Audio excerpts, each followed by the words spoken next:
السلام علیکم، کیسے ہیں آپ سب؟ ٹھیک ہیں؟ الحمدللہ میں ٹھیک ہوں۔ میں ہوں آپ کی ہوسٹ نور اور آپ لوگ دیکھ رہے ہیں میرے یوٹیوب چینل نور پوائنٹ۔ ویڈیو کی طرف بڑھنے سے پہلے میری آپ لوگوں سے ریکویسٹ ہے، چینل کو سبسکرائب کیجئے، ویڈیو کو لائک اور شیئر کیجئے، بیل آئیکن کو ضرور پریس کیجئے تاکہ ہر نئی آنے والی ویڈیو کو نوٹیفیکیشن آپ کو بر وقت بآسانی مل سکے۔ چلتے ہیں اپنی آج کی ویڈیو کی طرف۔ جیسا کہ موسیٰ علیہ السلام اور فرعون کے احوال بیان ہو رہے ہیں، آج آگے کے احوال۔ فرعون کا عقیدہ تھا کہ وہ عقلوں کا بادشاہ ہے جس طرح جسموں کا بادشاہ ہے، اور اس کی دلوں پر حکمرانی ہے جس طرح زبانوں پر حکمرانی ہے، اور مصر میں کسی کو اختیار نہیں کہ اس کی اجازت کے بغیر کوئی نظریہ اپنائے یا کسی پر ایمان لائے۔ مصر کے آخری کونے میں بھی کوئی شخص جب موسیٰ علیہ السلام پر ایمان لاتا تو فرعون آگ بگولا ہو جاتا۔ فرعون کھڑا ہوتا، بیٹھتا، چمکتا، گرجتا اور کہتا، اسے کیسے جرأت ہوئی کہ میری اجازت کے بغیر موسیٰ پر ایمان لایا، میری سلطنت میں رہتا ہے اور میری نافرمانی کرتا ہے، میرا رزق کھاتا ہے اور میرا انکار کرتا ہے۔ میں مصر میں ہر شخص کے لیے اس کی جان سے بھی زیادہ عزیز ہوں۔ اور فرعون یہ بھول جاتا تھا کہ وہ تو خود اللہ کی حکومت میں رہتا ہے، اس کی نافرمانی کرتا ہے، اللہ کا رزق کھاتا ہے اور اس کا انکار کرتا ہے۔ اللہ نے اس سے ایک نشانی اس کے گھر میں دکھائی، ایک نشانی اس کے خاندان میں دکھلائی۔ اللہ نے اسے دکھلایا کہ وہ خود عقلوں کا بادشاہ ہے جس طرح اللہ جسموں کا بادشاہ ہے، اور اسی کو دلوں پر حکمرانی ہے جس طرح اس کو زبانوں پر حکمرانی ہے۔ اللہ ہی انسان اور اس کے خاندان کے درمیان حائل ہو جاتا ہے، اللہ ہر آدمی اور اس کے دل کے درمیان حائل ہو جاتا ہے۔ فرعون کے گھر میں ایمان داخل ہو گیا، اسے کچھ پتہ نہ چلا اور نہ ہی وہ کچھ کر سکتا تھا۔ فرعون کی بیوی اللہ رب العزت پر ایمان لے آئی، اس نے فرعون کا انکار کر دیا اور اپنے شوہر مصر کے بادشاہ کی توقع کے برعکس حضرت موسیٰ علیہ السلام پر ایمان لے آئی، جو اللہ کی مخلوق میں سب سے زیادہ عالم اور سب سے بڑھ کر اللہ کے محبوب تھے۔ فرعون کی پولیس کچھ نہ کر سکی اور نہ اسے علم ہوا، حالانکہ ان کی چونٹی جیسی سونگنے کی قوت اور آنکھیں کوے جیسی تھی۔ فرعون بھی نہ سمجھ سکا جو اس کے سب سے زیادہ قریب تھا۔ اگر فرعون کو اس کا پتہ چل جاتا تو وہ کیا کر لیتا، اور وہ جسم کا مالک ہے، عقل کا مالک نہیں۔ اس کا زبان پر قابو تھا، دل پر کوئی اختیار نہیں۔ عورت پر اپنے شوہر کی اطاعت ضروری ہے، لیکن خالق کی نافرمانی میں مخلوق کی اطاعت نہیں کی جا سکتی۔ یعنی کہ ایک بیوی پر فرض ہے کہ وہ اپنے شوہر کی اطاعت کرے، لیکن اللہ کی نافرمانی نہ ہو۔ جہاں پہ اللہ کی نافرمانی ہو وہاں پہ وہ شوہر کی اطاعت چھوڑ سکتی ہے۔ لڑکے پر اپنے والدین کی اطاعت لازمی ہے، وہ ان دونوں کا اچھا فرمانبردار ہو، اچھا سلوک کرنے والا ہو، لیکن اسے حق نہیں کہ وہ شرک میں ان کی فرمانبرداری کرے، جیسا قرآن میں اللہ رب العزت کا ارشاد ہے، اگر تیرے والدین وہ دونوں تجھے مجبور کرے کہ تو میرے ساتھ شریک کر جس کا تجھے علم نہیں، تو پھر ان کا کہنا نہ ماننا، البتہ دنیاوی اعتبار سے ان کے ساتھ اچھا سلوک کرنا، پھر اس شخص کی راہ پر چلنا جس نے میری طرف رجوع کیا، پھر تمہیں میری طرف لوٹنا ہے اور میں تمہیں آگاہ کروں گا جو کچھ تم کر رہے ہو۔ اولاد پر بھی فرض ہے وہ اپنے والدین کی اطاعت کرے، لیکن خالق کی نافرمانی نہ ہو۔ جس میں خالق کی نافرمانی ہو وہاں پہ اطاعت چھوڑ دینی چاہیے۔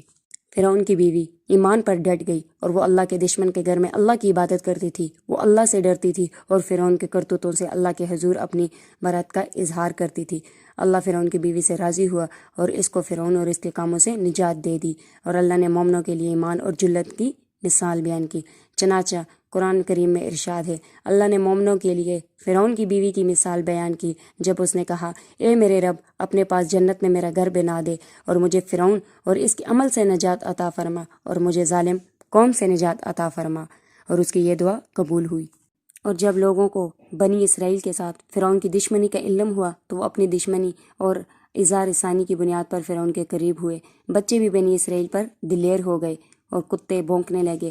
ہر روز نئی آزمائش ہوتی، ہر روز کوئی نئی مصیبت نازل ہوتی بنی اسرائیل پر۔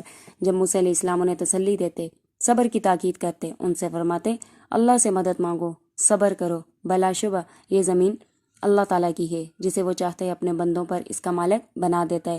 بلا آخر انہیں کامیابی ہوتی ہے جو اللہ سے ڈرتے ہیں۔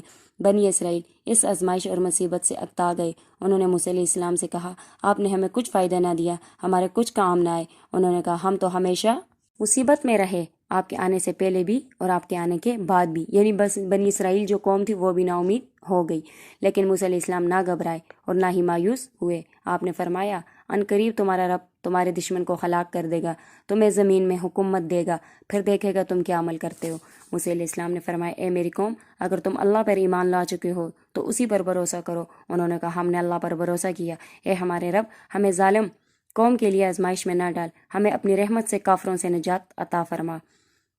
فرعون بنی اسرائیل کو اللہ تعالیٰ کی عبادت سے روکتا تھا، اور جب انہیں اللہ کی عبادت کرتے، نماز پڑھتے دیکھتا تو غضب ناک ہو جاتا، بہت غصے میں آ جاتا۔ بنی اسرائیل کو اللہ کی زمین میں فرعون مسجدیں بنانے سے روکتا تھا، اور اسے اس بات پر بھی غصہ آتا تھا کہ اس کی زمین میں اللہ کی عبادت ہو۔ فرعون کس قدر جاہل انسان تھا، یعنی وہ سمجھتا تھا یہ زمین، یہ سب کچھ میرا ہے، حالانکہ وہ سب کچھ اللہ کا ہے۔ زمین اللہ کی ہے، نہ کہ فرعون کی۔ اور اس سے بڑھ کر ظالم کون ہو سکتا ہے جس نے اللہ کے بندوں کو اللہ کی زمین پر عبادت کرنے سے روکا؟ اور اس سے بڑھ کر ظالم کون ہو سکتا ہے جس نے اللہ کی زمین پر اپنی ذات کی عبادت کی دعوت دی؟ لیکن فرعون کسی کو نہیں روک سکتا تھا، وہ اپنے گھر میں جو چاہے کرے۔ اللہ نے بنی اسرائیل کو حضرت موسیٰ علیہ السلام کی زبانی حکم دیا، نماز کے وقت اپنے گھروں کو قبلہ رخ بنا لو اور نماز قائم کرو۔ فرعون عاجز آ گیا، اور اس کی پولیس بھی۔ وہ بنی اسرائیل کی عبادت کے درمیان حائل ہو، اور بندے اور اس کے رب کے درمیان کون حائل ہو سکتا ہے؟ اور مسلمان اللہ کی عبادت کے درمیان کون حائل ہو سکتا ہے؟ کوئی بھی نہیں۔ وہ تنگ اور پریشان آ گئے، اور جب فرعون نے سرکشی حد سے زیادہ کی اور غفلت دشمنی میں بہت بڑھ گیا تو اللہ نے اس کو تنبیہ کرنے کا ارادہ کیا۔ یقیناً اللہ اپنے بندوں کے لیے کفر کو پسند نہیں کرتا، اللہ زمین میں فساد کو پسند نہیں کرتا۔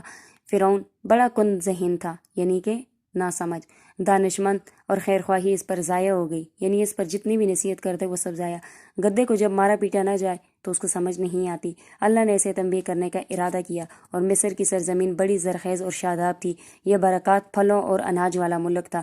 جبکہ تم جانتے ہو یوسف علیہ السلام کے زمانے میں قحط کے دوران مصر نے دور دراز کے ملکوں کو کیسے سیراب کیا تھا، یعنی یہ مصر ہی تھا جب اس زمانے میں ان پر فقر و فاقہ آیا تھا تو مصر میں ہی سب کچھ تھا، اور انہوں نے بہت زیادہ لوگوں کو دیا تھا۔ مصر نے شام، کینان کے باشندوں کو سیراب کیا۔ دریائے نیل مصر کی سرزمین کو سیراب کرتا اور اس کی فصلوں کو پانی دیتا۔ مصر میں بالائی اور سعادت کا سر چشمہ تھا۔ فرعون اہل مصر گمان کرتے تھے دریائے نیل ہی رزق کی کنجی ہے۔